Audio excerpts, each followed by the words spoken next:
प्रिय विद्यार्थियों नमस्कार। आज हम विज्ञान का मार्च 2017 में आया हुआ वार्षिक पेपर सॉल्व कर रहे हैं। चलिए शुरू करते हैं। पहला क्वेश्चन, खेत से खरपतवार हटाने की प्रक्रिया को क्या कहते हैं? तो इसका सही उत्तर है निराई। दूसरा प्रश्न, एडवर्ड जेन्नर ने किसके टीके की खोज की? सही उत्तर है चेचक। तीसरा प्रश्न, निम्न में से कौन सी अधातु है? उत्तर है कार्बन। नंबर 4, आजकल पक्की सड़कों के निर्माण में कोल तार की जगह किस पेट्रोलियम पदार्थ का प्रयोग होता है? सही उत्तर है बिटुमेन। नंबर 5, निम्न में से कौन सा दाह्य पदार्थ है? दाह्य पदार्थ मतलब जो जिसका दहन हो सकता है। सही उत्तर है कागज। नंबर 6, 4 बच्चों को लोटनिक, स्थैतिक तथा सर्पी घर्षण के बलों को घटते क्रम में व्यवस्थित करने के लिए कहा गया है। नीचे दी गए में सही व्यवस्था का चयन कीजिए। देखिए, घटते क्रम में हमने इनको अरेंज करना है, तो सबसे ज़्यादा, फिर उससे कम, फिर उससे कम। तो इसका सही उत्तर है ग। स्थैतिक सबसे ज़्यादा होता है, उससे कम सर्पी होता है और सबसे कम लोटनिक घर्षण होता है। नंबर 7, वृद्धि हार्मोन स्रावित करने वाली ग्रंथि का क्या नाम है? तो इसका सही उत्तर है पीयूष ग्रंथि। नंबर 8, सामान्य श्वास से आने वाली ध्वनि की प्रबलता कितनी होती है? इसका सही उत्तर है क 10 डेसिबल। ध्वनि की प्रबलता को मापने का जो एसआई मात्रक है वो डेसिबल होता है। 9वां क्वेश्चन, निम्नलिखित में से कौन सा विद्युत का कुचालक है जिसमें से विद्युत नहीं गुजर सकती? तो सही उत्तर है ग शुद्ध जल। 10वां प्रश्न, विद्युत आवेश का परीक्षण करने की युक्ति क्या कहलाती है? तो इसका सही उत्तर आएगा क विद्युत दर्शी। 11वां क्वेश्चन, अधिक विनाशकारी भूकंपों का रिक्टर पैमाने पर परिमाण कितना होता है? इसका सही उत्तर है घ 7 से अधिक। 12वां क्वेश्चन, सामान्य नेत्र द्वारा पढ़ने के लिए सर्वाधिक सुविधाजनक दूरी कितनी होती है? तो सही उत्तर आएगा ख 25 सेंटीमीटर। 13वां क्वेश्चन, मंगल व बृहस्पति की कक्षाओं के बीच छोटे छोटे पिंड क्या कहलाते हैं? सही उत्तर आएगा क्षुद्र ग्रह। 14वां क्वेश्चन, जब आप मंद प्रकाश में देखते हैं तो आपकी पुतली का साइज कैसा हो जाता है? सही उत्तर है ख ज़्यादा हो जाता है। 15वां क्वेश्चन, वायु की गैसों के मिश्रण में सबसे ज़्यादा किस गैस की मात्रा होती है? तो सही उत्तर है ग नाइट्रोजन, जो कि 78% होती है। 16वां क्वेश्चन है, फसल किसे कहते हैं?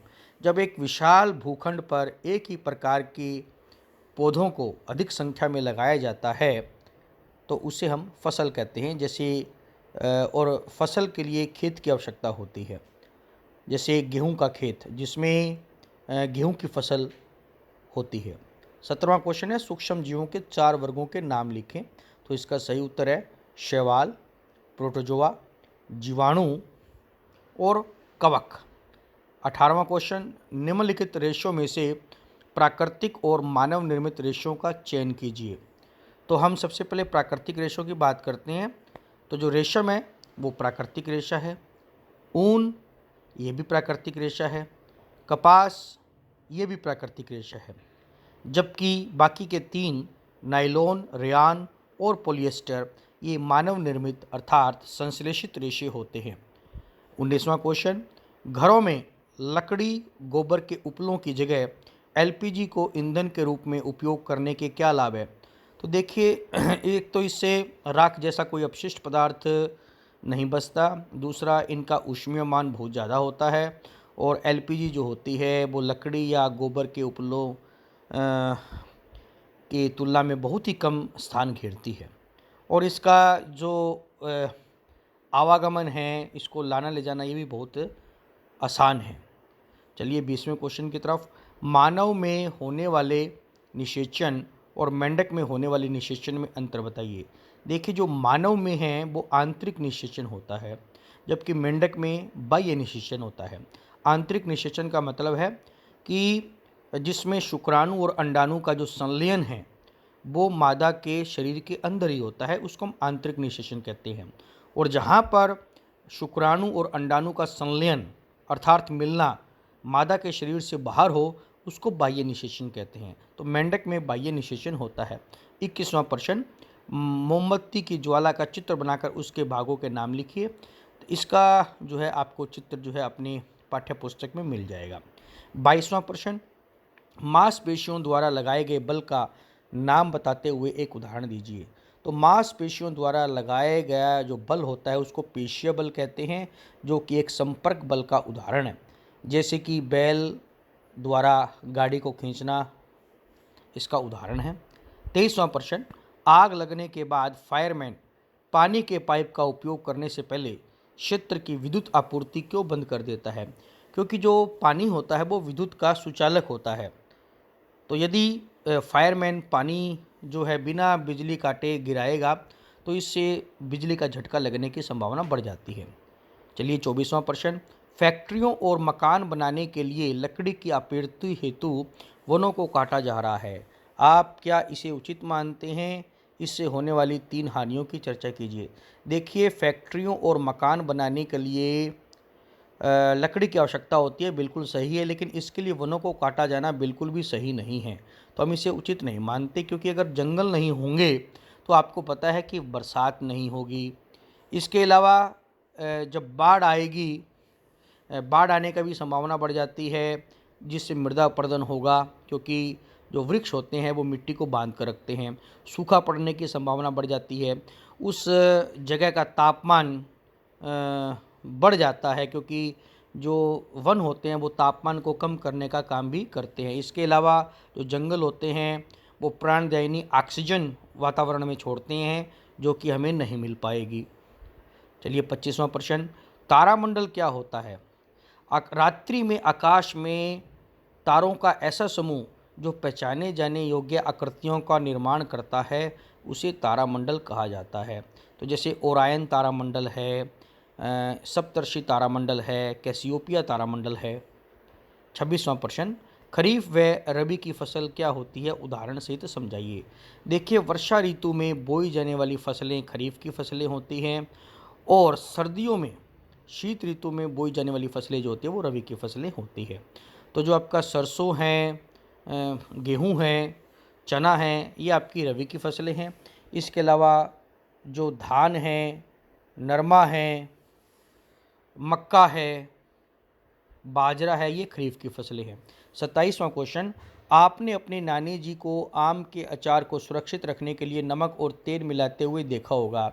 इस प्रक्रम को क्या कहते हैं? इस प्रक्रम को हम खाद्य परिरक्षण कहते हैं।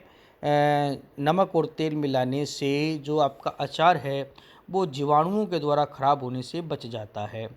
28वां क्वेश्चन, अमीबा में जनन की विधि चित्र द्वारा स्पष्ट करें।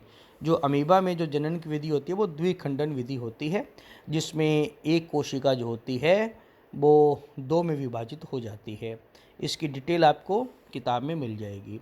29वां क्वेश्चन, किशोरावस्था के दौरान होने वाले 3 परिवर्तनों का वर्णन कीजिए। देखिए, जो किशोरावस्था होती है इसको हम टीनेजर भी कहते हैं। ये 11 से 19 वर्ष की उम्र को मानी जाती है। इसके दौरान बहुत सारे मानसिक शारीरिक परिवर्तन भी होते हैं। इसमें जैसे लड़कों में दाढ़ी मूंछ का आना, इसके अलावा लड़कियों में स्तनों का विकास होना, कूलों का चौड़ा हो जाना, लड़कों में कंधों का चौड़ा हो जाना, इसके अलावा लड़के तथा लड़कियों दोनों के अंदर जो है फोड़े फुंसियों का होना,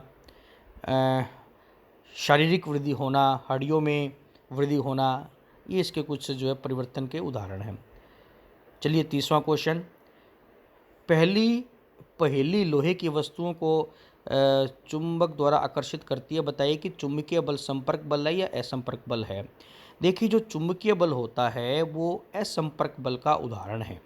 इसके लिए किन्हीं 2 चुंबकों को एक दूसरे से भिड़ाने की या मिलाने की आवश्यकता नहीं है।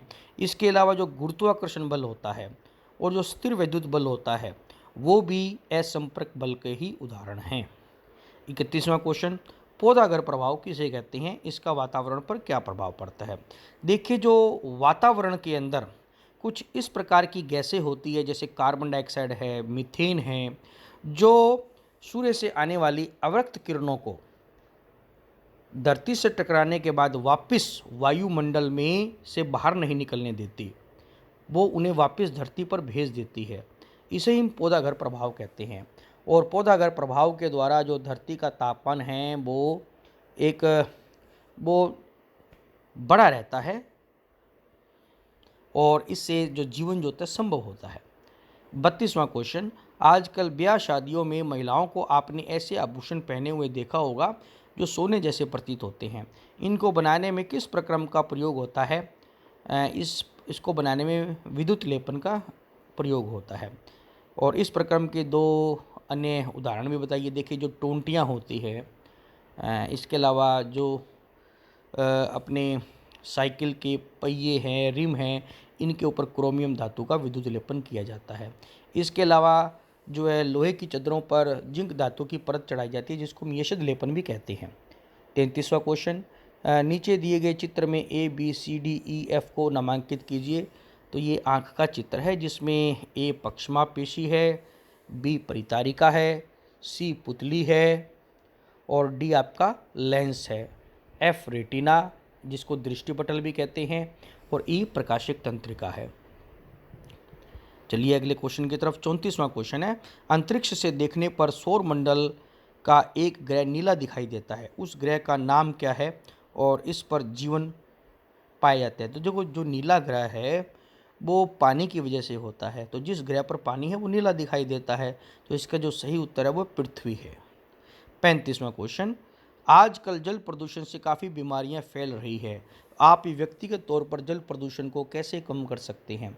देखिए, जल प्रदूषण को कम करने के जो उपाय हैं वो ये है कि आप जो है जहाँ पर भी जो जल स्रोत हो वहाँ पर आप कूड़ा करकट न डालें, सीवरेज लाइन को पीने की लाइन से दूर रखें।